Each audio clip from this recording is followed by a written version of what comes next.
नमस्कार दोस्तों, मैं पंकज कुमार और स्वागत है आपका हमारे YouTube चैनल चयन मंत्रा में। और ये हमारा नया चैनल है, तो आप सभी से रिक्वेस्ट है कि आप हमारे चैनल को सब्सक्राइब करिए, वीडियो को शेयर कीजिए और आपका जो भी फीडबैक है नीचे आप हमें कमेंट सेक्शन में दे सकते हो। ठीक है, तो आज हम बात करने जा रहे हैं न्यूक्लियर पावर प्लांट्स की, यानी कि परमाणु ऊर्जा संयंत्र के बारे में। नॉट ओनली टॉकिंग अबाउट के न्यूक्लियर पावर प्लांट्स क्या है, हम और भी बहुत सारी चीज़ों पर बात करेंगे। तो चलिए विदाउट एनी फर्दर डिले हम बढ़ते हैं अपनी वीडियो में आगे। तो देखिए, न्यूक्लियर एनर्जी की अगर हम बात करें तो इंडिया में क्या है, फिफ्थ लार्जेस्ट सोर्स है एनर्जी का। फिफ्थ लार्जेस्ट सोर्स है, सबसे ज्यादा एनर्जी किससे प्रोड्यूस होती है, वो थर्मल से होती है। आगे बात करेंगे उसके बारे में। 2017 तक, यानी कि 2017 का डेटा है और इवन अभी भी जो डेटा है उसके अकॉर्डिंग इंडिया में 7 न्यूक्लियर पावर प्लांट्स हैं जिनमें 22 रिएक्टर लगे हुए हैं। याद रखिएगा इसके बारे में, टोटल 7 साइट्स हैं जिनमें 22 न्यूक्लियर रिएक्टर लगे हुए हैं। अगर हम इसमें बात करें आगे फर्दर, तो देखिए इंडिया में जो लार्जेस्ट एनर्जी नीड है हमारी कहां से पूरी होती है, मोर देन 70% आती है थर्मल। थर्मल यानी कि जो coal based nuclear power plants हैं जो कोयले से चलते हैं, जिनके बहुत सारे ड्रॉबैक्स हैं। इनके बारे में फर्दर बात करते हैं। तो देखिए, मैंने जैसे कहा थर्मल पावर प्लांट जो है लार्जेस्ट सोर्स है, मोर देन 70% आती है। ठीक है, इसके बारे में याद रखिएगा। अब हमें जो कोल वाला है इसको क्या कम करना है। कम क्यों करना है? क्योंकि इसकी वजह से कार्बन इमिशन बहुत ज्यादा होता है। जो ग्रीन हाउस गैसेस का जो इमिशन है वो बढ़ता जा रहा है, ग्लोबल वार्मिंग बढ़ रही है। क्यों बढ़ती जा रही है? तो देखो, इंडिया का टारगेट है 2030 तक, यानी कि 2030 तक हमें अपनी टोटल एनर्जी नीड का 50%, यानी कि 50% रिन्यूएबल एनर्जी रिसोर्सेज से लेके आना है। कितना है ये? 500 गीगावाट। 500 गीगावाट, याद रखिएगा इसको, 500 गीगावाट। और टू बी एग्जैक्ट 280 गीगावाट, यानी कि 280 गीगावाट कहां से लाना है? सोलर से लेके आना है। याद रखिएगा इसके बारे में। अब हम ये क्यों कर रहे हैं? तो देखो, ये हम करने का एक बहुत बड़ा रीजन भी है। क्यों? क्योंकि देखो 2015 में पेरिस एग्रीमेंट हुआ था, सबको पता है पेरिस एग्रीमेंट हुआ था। पेरिस एग्रीमेंट हुआ था और 2015 में जो सीओपी हुई थी उसमें क्या कुछ गोल दिए गए थे जिनको बोलते हैं एसडीजी, यानी कि सस्टेनेबल डेवलपमेंट गोल। टोटल 17 गोल हैं जो हर कंट्री को 2030 तक अकम्प्लिश करने हैं, यानी कि कंप्लीट करने हैं। ठीक है, क्यों करने हैं? इसमें भी देखो 7वां जो गोल है वो कहता है कि हर हर घर तक 2030 तक एवरी हाउस होल्ड तक अफोर्डेबल एंड क्लीन एनर्जी पहुंच जाए। ठीक है, नंबर 1 कहता है एसडीजी 1 की अगर मैं बात करूं तो देखो एसडीजी 1 कहता है आपका, क्या कहता है एसडीजी 1? एसडीजी 1 कहता है नो पॉवर्टी। ठीक है, पॉवर्टी नहीं होनी चाहिए। एसडीजी 2 कहता है आपका जीरो हंगर होना चाहिए, यानी कि कोई भूखा ना रहे। ठीक है, और 3 कहता है सबके पास में हेल्थ, यानी कि हेल्थ का एक्सेस हो, कोई हेल्थ की वजह से वंचित ना रहे। इसका याद रखिएगा। ठीक है, आगे बढ़ते हैं। तो देखो, अब मैं आगे बढ़ूं, मतलब आपको सारे सातों के सातों न्यूक्लियर पावर प्लांट्स के बारे में बताऊं उससे पहले जान लेते हैं फादर के बारे में, यानी कि इंडियन न्यूक्लियर प्रोग्राम के फादर कौन थे। तो कौन थे? हमारे होमी जहांगीर भाभा। इनके बारे में याद रखिएगा, होमी जहांगीर भाभा जी, जो 30 अक्टूबर 1909 को पैदा हुए थे और जिनकी मृत्यु हो गई थी जनवरी 1966 को इन प्लेन क्रैश, यानी कि प्लेन जो था क्रैश कर गया था इनका। ठीक है, याद रखिएगा। ये डायरेक्टर एंड फाउंडिंग प्रोफेसर थे किसके? TIFR, Tata institute of fundamental research, जो कहां पर है? महाराष्ट्र के अंदर पड़ता है आपका। और किसके डायरेक्टर रहे थे ये रहे थे AET, यानी कि एटॉमिक एनर्जी स्टैब्लिश ट्रॉम्बे, जो महाराष्ट्र के अंदर बनती है। और प्रेजेंट में इसको किस नाम से जाना जाता है? इसको जाना जाता है बार्क, यानी कि भाभा एटॉमिक रिसर्च सेंटर के नाम से जाना जाता है। बात करें इनकी, तो इनको 1942 में क्या मिला था? एडम प्राइज मिला था। और एडम प्राइज कौन देता है? आपसे क्वेश्चन अगर पूछ लिया जाए तो आपको एडम प्राइज कौन देता है? एडम प्राइज देती है कैम्ब्रिज यूनिवर्सिटी, जो कहां पड़ती है? यूके के अंदर पड़ती है। याद रखिएगा, यूके के अंदर पड़ती है। बात करें पद्म भूषण, तो 1954 में इनको पद्म भूषण मिला था। सबसे हाईएस्ट सिविलियन अवार्ड कौन सा होता है? भारत रत्न होता है, फिर पद्म विभूषण होता है, फिर पद्म भूषण होता है, फिर पद्म श्री, यानी कि 3rd हाईएस्ट अवार्ड मिला था। बात करें नोबल फिजिक्स प्राइज, यानी कि नोबल प्राइज इन फिजिक्स में इनको कितने 3 बार नॉमिनेट किया गया था, लेकिन मिला एक भी बार नहीं था। जैसे कि गांधी जी को 5 बार नॉमिनेट किया गया था, मिला नहीं था। फर्क होता है इसमें, याद रखिएगा इसका भी। तो चलिए बढ़ते हैं आगे। देखिए, तो हमारा पहला जो न्यूक्लियर पावर स्टेशन है वो है हमारा नरौरा एटॉमिक पावर स्टेशन, जो यूपी के बुलंदशहर के अंदर पड़ता है। कहां पे पड़ता है? दिबाई तहसील के अंदर। इसको याद रखिएगा जरूर, यूपी के बुलंदशहर में पड़ता है। ठीक है, याद रहेगा आपको। और बात करें इसकी, तो देखो 2 रिएक्टर थे ओरिजिनली किसके? IAEA सेफगार्ड के अंदर नहीं आते थे, बाद में आ गए थे। IAEA क्या है? IAEA है इंटरनेशनल एटॉमिक एनर्जी एजेंसी। आगे इसके बारे में आपको बहुत डिटेल में बताऊंगा। अभी ये समझ लो, ये क्या है? एक इंटर गवर्नमेंटल ऑर्गेनाइजेशन है जो दुनिया में जितने भी सिविल न्यूक्लियर इंस्टॉलमेंट है, यानी कि सिविल पर्पज के लिए, उन सबको सेफगार्ड करती है, उनके रूल्स रेगुलेशन बनाती है, अच्छे से काम हो रहा है नहीं हो रहा है उन सबको लुक आफ्टर, यानी कि उनको देखती है। याद रखिएगा। अगर बात करें इसकी, तो 1992 में बनके तैयार हुआ। 200 मेगावाट इसकी क्या है? इंस्टॉलिंग कैपेसिटी है, यानी कि इतनी इलेक्ट्रिसिटी जनरेट करता है। चलिए बढ़ते हैं आगे। तो देखो, जो नरोरा एटॉमिक पावर स्टेशन है, ये आप यूपी का मैप देख सकते हो, ये जो है बुलंदशहर डिस्ट्रिक्ट है, ये रहा बुलंदशहर डिस्ट्रिक्ट है, यहाँ पे ये पड़ता है, अच्छे से आपको दिख रहा होगा। मैं आपको और देखिए कलर चेंज करके दिखा देता हूँ, ये रहा, ये बुलंदशहर डिस्ट्रिक्ट है, ये आपको दिख रहा है यहाँ पे नरोरा एटॉमिक पावर स्टेशन यहाँ पे पड़ता है। नेक्स्ट आगे बढ़े हम, तो देखिए अगला हमारा है तारापुर एटॉमिक पावर स्टेशन। अगर तारापुर एटॉमिक पावर स्टेशन की बात करूँ आपसे, तो देखिए हमारा पेन थोड़ा सा इशू कर रहा है, कोई बात नहीं। तो ये कहाँ पे पड़ता है, महाराष्ट्र के पालघर में पड़ता है, याद रखिएगा। और ये इंडिया का पहला कमर्शियल न्यूक्लियर पावर स्टेशन था। कमर्शियल बोले यानी कि जो प्रॉफिट यानी कि जो अर्निंग के पर्पज से बनाया गया था। कुछ होते हैं जो मतलब नॉर्मल बनाए जाते हैं यानी कि प्रॉफिट कोई मोटिव नहीं होता, ये क्या है सिर्फ अर्निंग के लिए बनाया गया था, यानी कमर्शियल पहला था, याद रखिएगा। और इसकी अगर बात करें तो किसके अंडर बना है, यानी कि 123 न्यूक्लियर डील एग्रीमेंट हुआ था, उसके अंदर बना था। अब कहोगे आप ये 123 डील एग्रीमेंट क्या है, तो देखिए इसके बारे में आपको बताता हूं। देखिए क्या है, यूएसए क्या, यूनाइटेड एनर्जी यानी कि United state atomic energy act है, उसके अंदर कुछ सेक्शन है यानी कि 123 सेक्शन है। तो उसके ही कुछ सेक्शन में क्या हुआ था, इंडिया में 2005 में डील साइन हुई थी।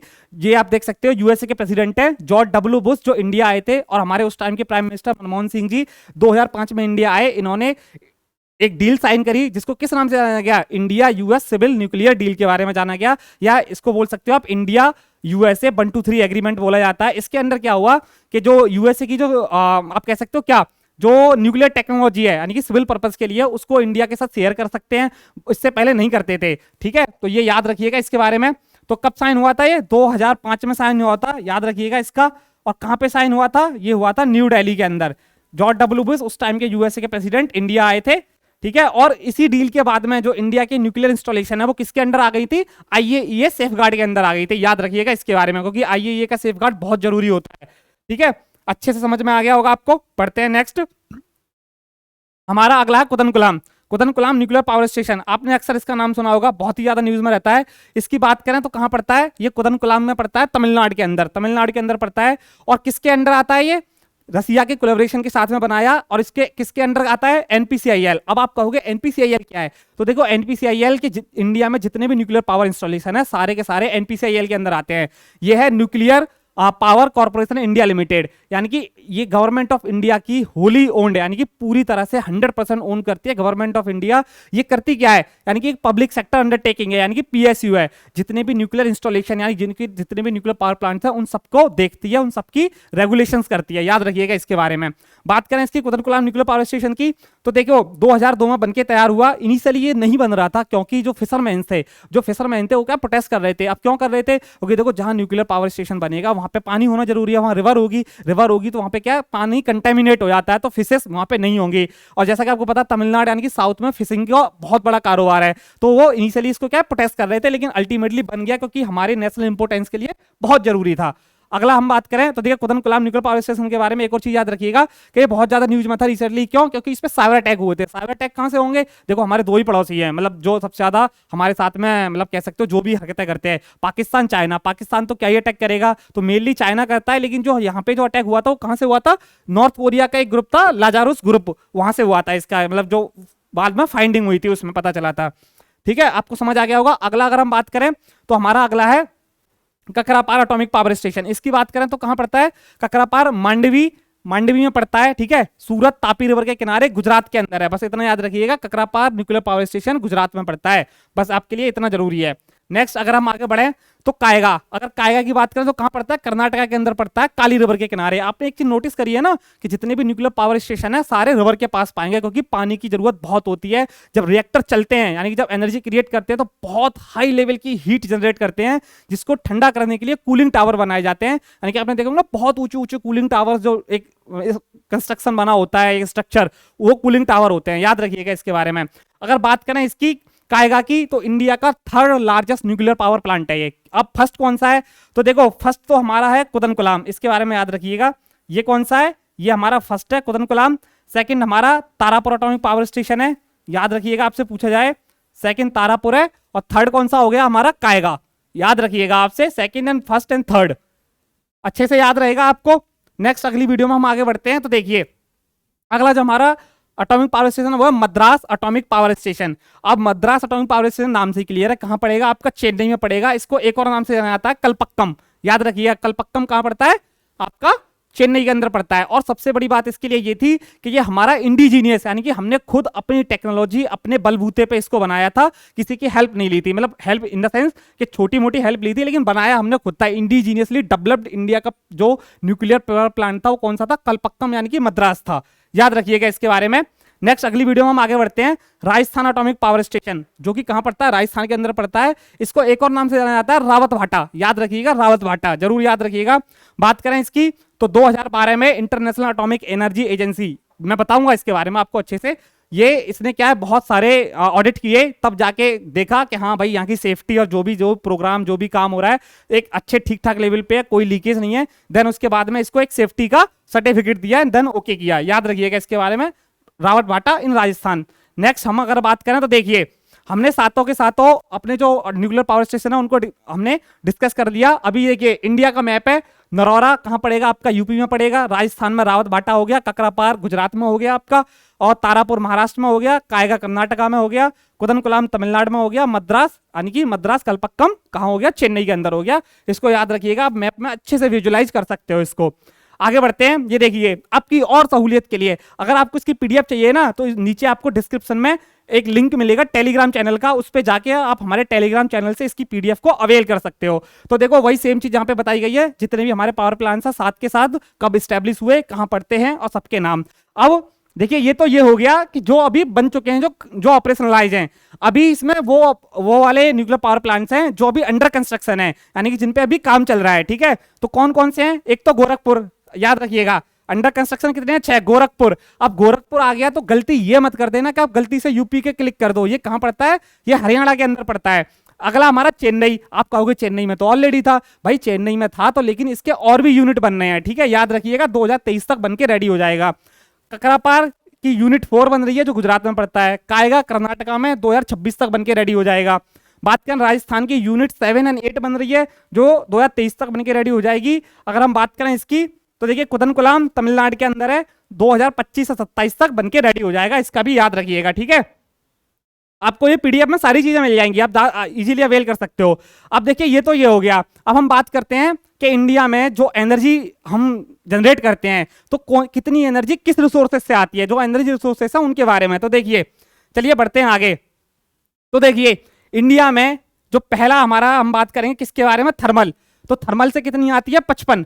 अब आप कहोगे सर आपने तो इनिशियली हमें 70% बताई थी। तो देखिए 70% हमारी क्या थी?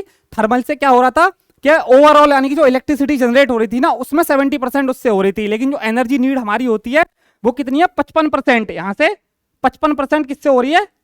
ये याद रखिए, थर्मल से, कोल से हो रही है। ठीक है, एनर्जी रिसोर्स की बात हो रही है, ना कि इलेक्ट्रिसिटी जनरेशन की। इलेक्ट्रिसिटी जनरेशन में 70% कोल से होती है, यहां ओवरऑल बात हो रही है। ठीक है, याद रखिएगा इसके बारे में।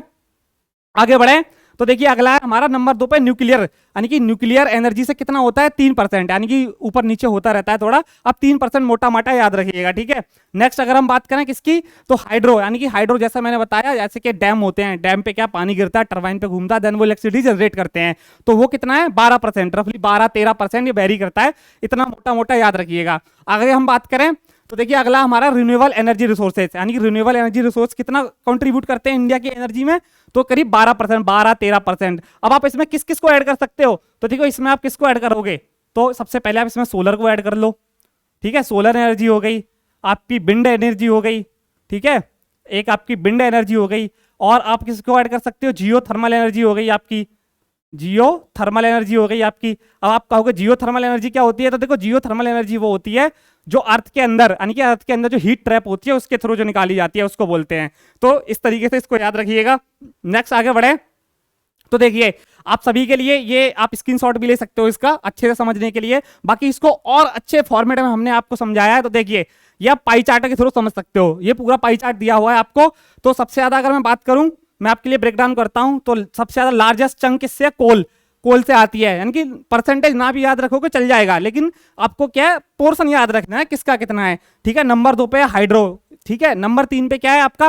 रिन्यूएबल एनर्जी, और नंबर 4 पे क्या है? नेचुरल, और नंबर 5 पे क्या है? न्यूक्लियर एनर्जी, यानी कि 3% के करीब है, यानी कि ऊपर नीचे थोड़ा बहुत चल जाता है, बस मेनली याद रखो। अब देखो जैसा मैं आपसे अभी तक बताया आ रहा था कि इंटरनेशनल एटॉमिक एनर्जी क्या होती है, एजेंसी जो है, तो देखिए इसके बारे में बात कर लेते हैं। ये क्या है? एक इंटर गवर्नमेंटल ऑर्गेनाइजेशन है। इंटर गवर्नमेंटल मतलब बहुत सारे देशों ने मिलकर, यानी कि जितने देशों उन्होंने मिलकर इसको साइन किया हुआ है। ये क्या करती है कि वर्ल्ड में जितने भी न्यूक्लियर सिविल इंस्टॉलेशन है, यानी कि सिविल इंस्टॉलेशन यानी कि जहाँ पे न्यूक्लियर पावर प्लांट्स बने हुए हैं, या फिर वो मेडिसिन के पर्पज के यूज हो रहे हो, या फिर इलेक्ट्रिसिटी जनरेशन के लिए यूज हो रहे हो, तो उस सब में इनको रूल्स बनाती है, उन सबको ऑडिट करती है। ये इसका काम है। बात करें इसकी तो देखो, याद रखिएगा 1900 कितने में हम पेन लेते हैं, 1957 में ये बनके रेडी हुई थी। 176 मेंबर कंट्री हैं। इसके हेडक्वार्टर कहाँ है? ऑस्ट्रेलिया की कैपिटल वियना, जो एक यूरोपियन कंट्री है। और इसके हेड कौन है? तो इसके हेड है रफाले ग्रोसी। याद रखिएगा इनके बारे में। ये आप इसकी खूबसूरत बिल्डिंग देख सकते हो, कितनी अच्छी बिल्डिंग है, एकदम अच्छे से। और आगे बढ़े तो देखिए ये है, ये आपके लिए एक इंपॉर्टेंट एक एड ऑन पॉइंट है। याद रखिएगा इसके बारे में क्या है। ज़ैपोरिज़िया न्यूक्लियर पावर प्लांट्स, अभी जो रिसेंट एग्जाम हुए हैं, मोस्टली एग्जाम्स में पूछा गया है। ये यूक्रेन के अंदर पड़ता है, यानी कि यूक्रेन के भी सदर्न पार्ट में पड़ता है।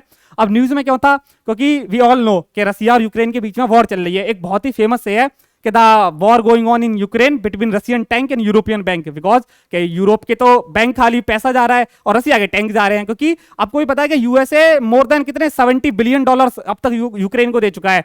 तो इसके लिए ये न्यूज में था। क्यों? अब बात करें इसकी तो ये यूरोप का तो सबसे बड़ा न्यूक्लियर पावर प्लांट है और वर्ल्ड का 10वां सबसे बड़ा पावर प्लांट है। 2022 में इसको रसिया ने अपने एनेक्सेशन में कर लिया था, यानी कि रसिया ने इसको अनेक्स कर लिया था। इसके बारे में ठीक है, आपको अच्छे से पता चल गया। तो ये था हमारी वीडियो का एंड, और आई होप कि आपको वीडियो अच्छी लगी होगी। और प्लीज अगर आपको वीडियो अच्छी लगी है तो अपना फीडबैक नीचे कमेंट सेक्शन में जरूर दीजिएगा और हमारे चैनल को सब्सक्राइब करिएगा। मिलते हैं आपसे नेक्स्ट वीडियो में, तब तक के लिए टेक केयर, बाय बाय।